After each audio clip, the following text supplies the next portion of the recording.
thing, I only emphasize this because I find these problems to be almost ridiculously long. So now that we have lost the xy term, this is great. Now we can write this like a normal ellipse. Okay, so let's just clean up everything that remains.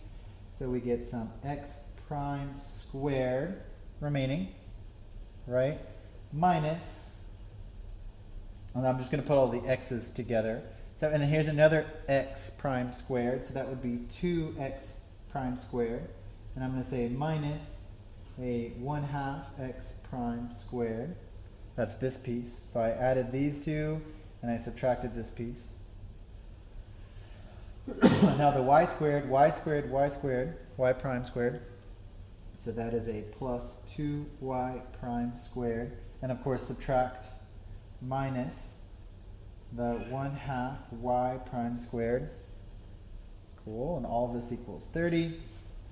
Okay, so they do a bunch of crazy things here, and you can actually follow theirs if you like how that looks. That's what theirs looks like.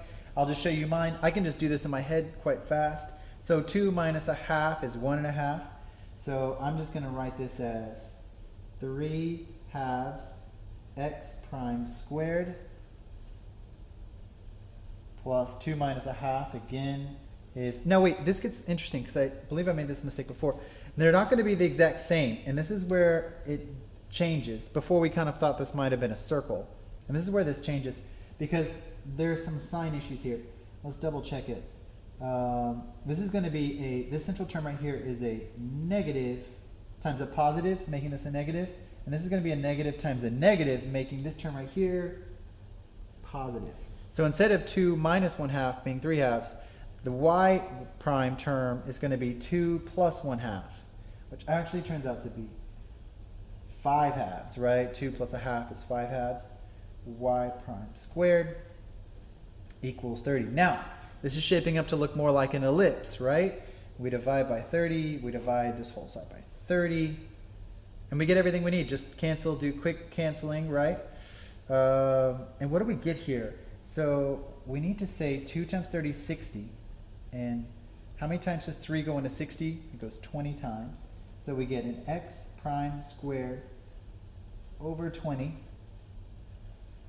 plus, and again, 5 goes into 60 12 times.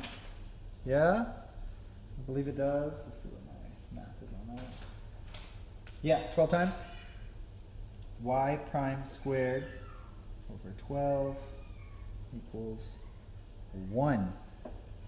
So here's the take-home message, because I don't plan on doing a bunch of these because these are just, I would almost say, confusingly hard. We have now written this rotated conic section in terms of x prime and y prime in standard form.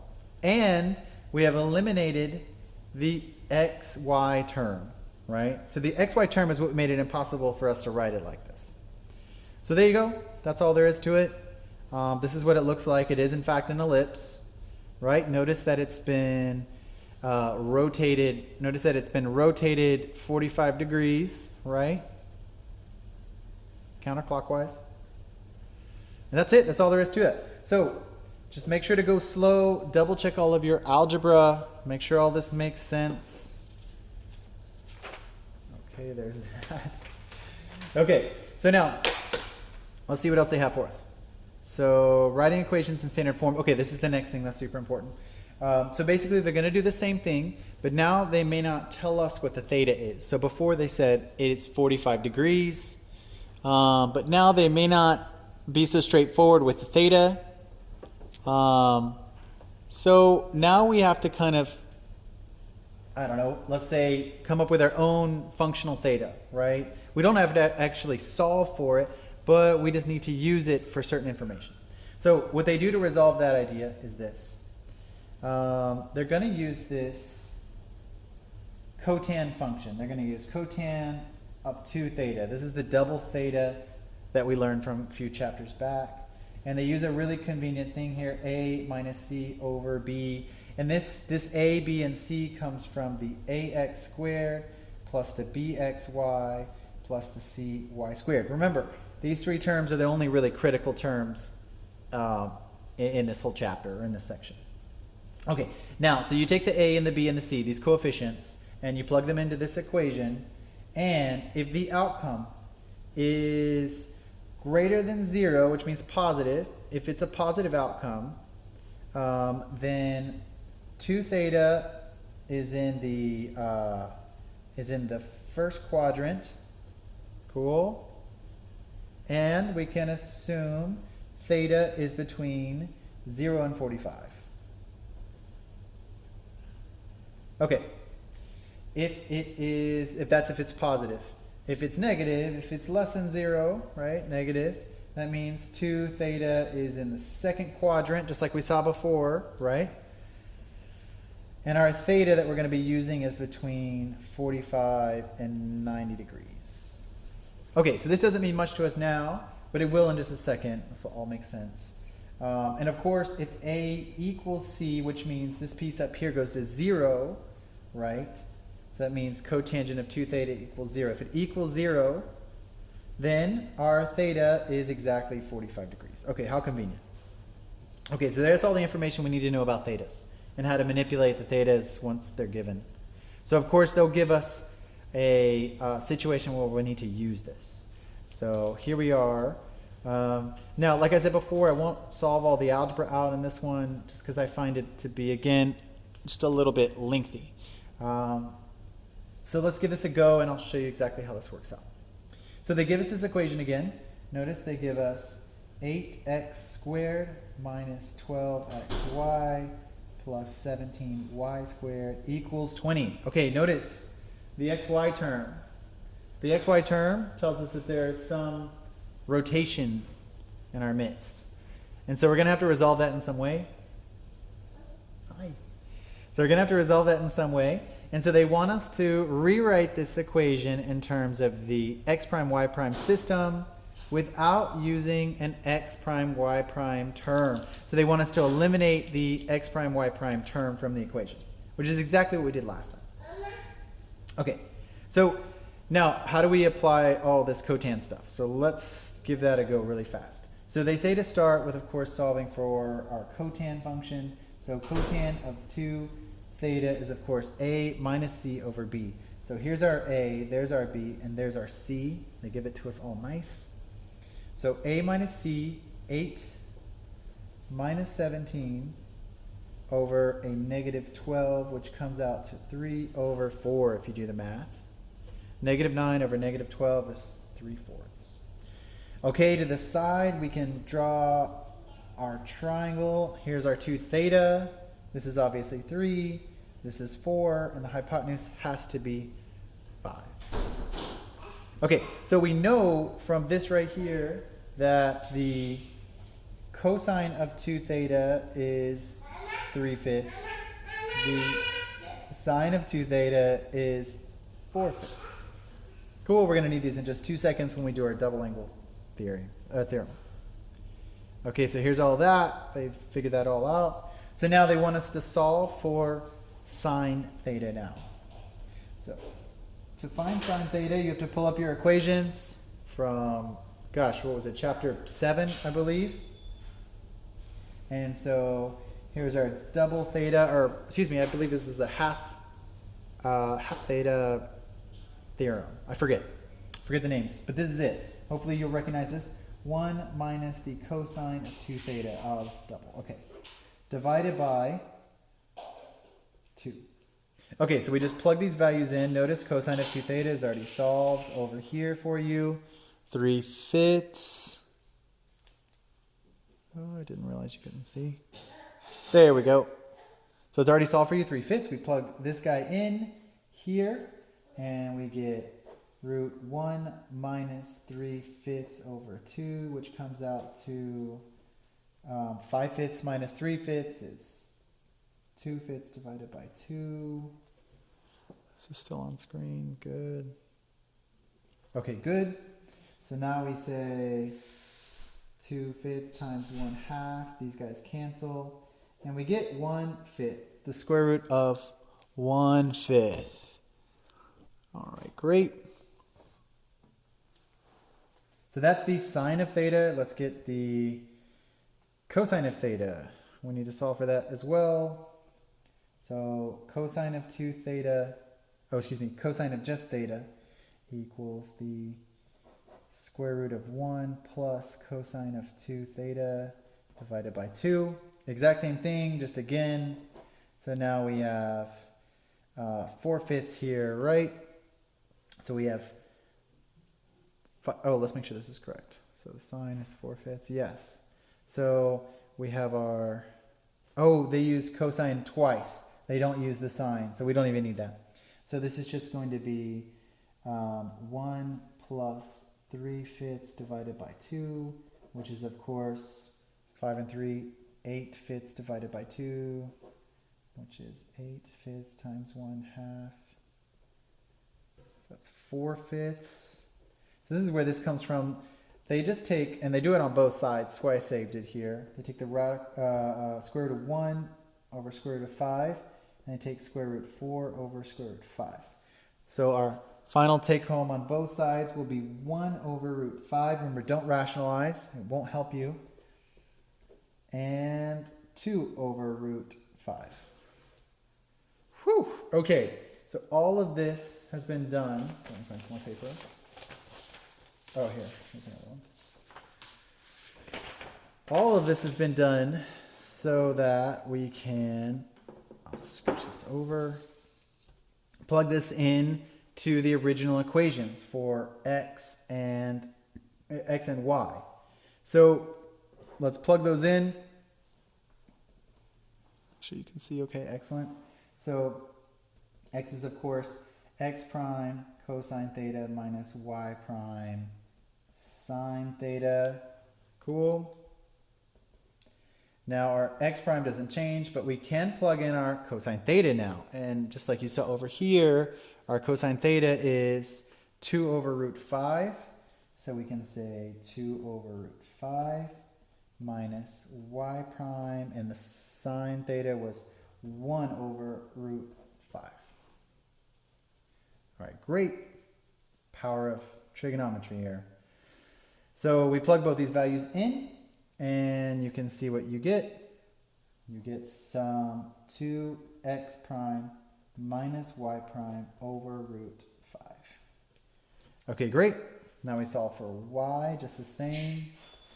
X prime, and the sine of theta was 1 over root 5 plus y prime is 2 over root 5. So y, of course, equals x prime plus 2y prime over root 5. Okay, there's that. Wonderfully simple.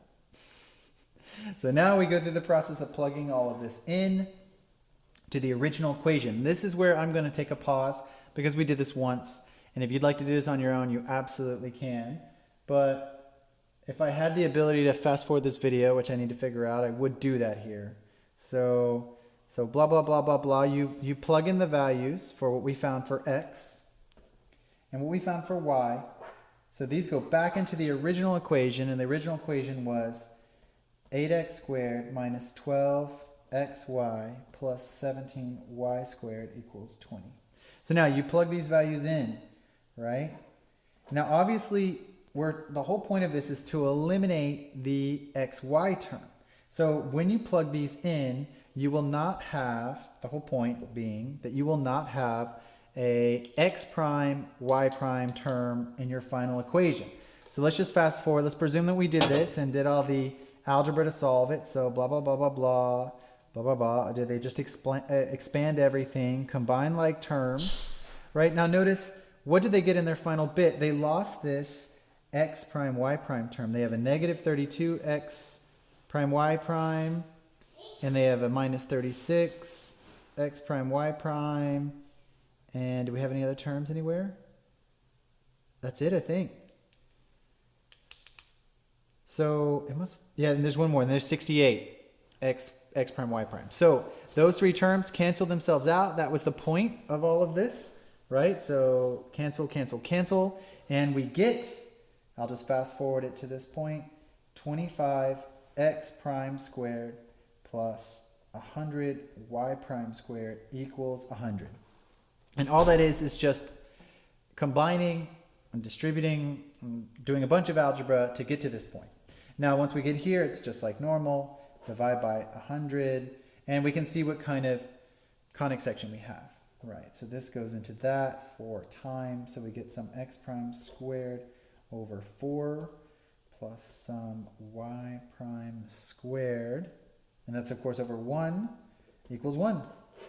Okay, so here is the standard formula, right, written in respect to the new coordinate system. That's how they phrase it. And the new coordinate system is x prime, y prime. Whew! So hopefully you guys can do this at home, walk through those steps, figure out all that algebra. Okay, so now, and just as a reminder for all that, that whole thing was using the cotangent of 2 theta. So it was all relative to that. So we employed the cotangent of 2 theta, and we got this as our final answer. This is another method of solving all these problems. Okay, example 4. Almost done. Graph the following equation relative to the x prime y prime system, just like we've been doing. Okay, this is too similar to the one before, so we use the cotangent 2 theta. We solve for it, it's 5/12. We graph it. From there, we can write out, remember, all we need is our cosine of this, right? So we figure out our cosine of 2 theta so that we can plug it in down here, right? We figure out that it's going to be 5/13, right? We plug 5/13 into both the sine and cosine of theta. Good. And we get these answers. We get 2 over root 13 and 3 over root 13, okay? So now they go to solve for our x and our y. We need to be able to plug those in. So we plug these values into our x and our y equations, right? Once we get our x and our y equations, we plug them into the original one, right? We get this jazz. And then the real algebra starts. We factor, multiply, distribute, combine, and we get this. We get some crazy, looks like hyperbola, right? Notice that there's subtraction there. So here's just another example. This is the hyperbola example. Notice that it has been rotated some theta, which we don't know. And that's it. That's all there is to it. There's a lot of algebra. It is very, very overwhelming algebra, but very doable. Okay, so example 4 was kind of do on your own. Okay, so identifying conic sections without rotating. Whew, this is what we wanted. So now here is a much more friendly version of all this, using the discriminant.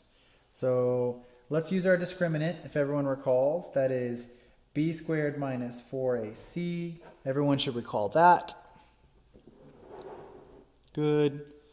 So this is a much easier version of it. And they say if the discriminant is less than 0, then it is an ellipse. Cool. And if it's equal to 0, then it is a parabola. And if it is greater than 0, then it is a hyperbola. Whew. This is much, much easier than what we were doing before. So let me run around and find more. Ah, good. Here's my last sheet, my last bit of space. Okay, so again, I'll put this here so I have a reminder of which it is.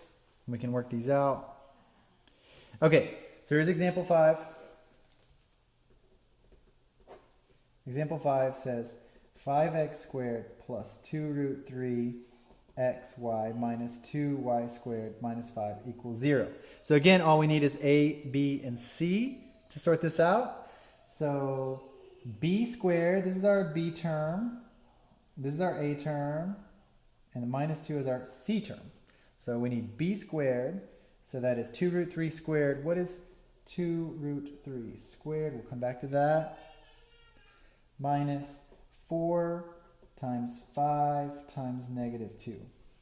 And we want to figure out if that's greater than 0, less than 0, or equal to 0. So what was this first term? It's like 2 squared times root 3 squared, which is, of course, 4 times 3, which is 12. The negatives cancel. plus 40. And this is, of course, what? Greater than 0, which is wonderful. If it's greater than 0, we have an ellipse on our hands. Let's see if we got the first one right. Oh, something funny happened. Okay, b squared minus 4ac. We got this. We got 4 times 3 is 12. We got minus 4 times 5 times 2. Ah, it's positive 2. Oh, my bad. Okay, so this is in fact negative 40. Right? And negative 40 is not greater than 0. It would be less than 0, making it a hyperbola. All right, be careful with those signs. That's a little silly. Okay, so it's just right there. I wrote this down wrong. Excellent. And then part B. That was part A. Part B is the exact same thing again, but let's just try it out. Let's make sure.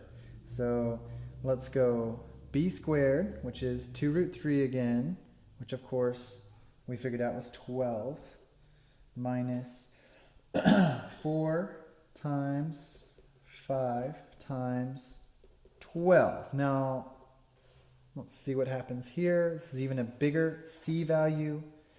So this is 20 times 12. You can see here this huge 240, 12 minus 240. Clearly this is less than 0 again. And, oh, hold on. Oh, I have it backwards. This is why. Oh, I'm so sorry. I'm backwards. So if it's less than 0, it's an ellipse. So I was right, but for the wrong reasons.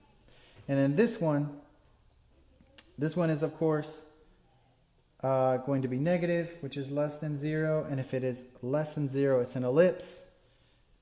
And this one is also negative, which is another ellipse. I don't know why they would give us 2 ellipses. I thought we were going to get something different. Okay, well anyways, back to this idea. If it were positive, if we did get a positive outcome, if it were greater than 0, we would have a hyperbola on our hands. And if it was equal to 0, we would have a parabola on our hands. All right, I believe that's the end. Okay, good luck everyone. I know this is challenging. Let me give you your homework and you're good to go. Just like normal. Let's see, it's going to be 7 through, there's a bunch of these. We don't need to do too many. Goodness. Too many. Let's do just a few. Let's say 7 through, what about 49? Every other odd. Okay, these are very challenging. Good luck. I know that you guys can do that. Can you see this written here? Ah, sorry about that. Okay, there's the homework assignment. All right. Let me know if you have any questions about any of this. I know this will be hard, but you can do it. Good luck. Write me with your questions.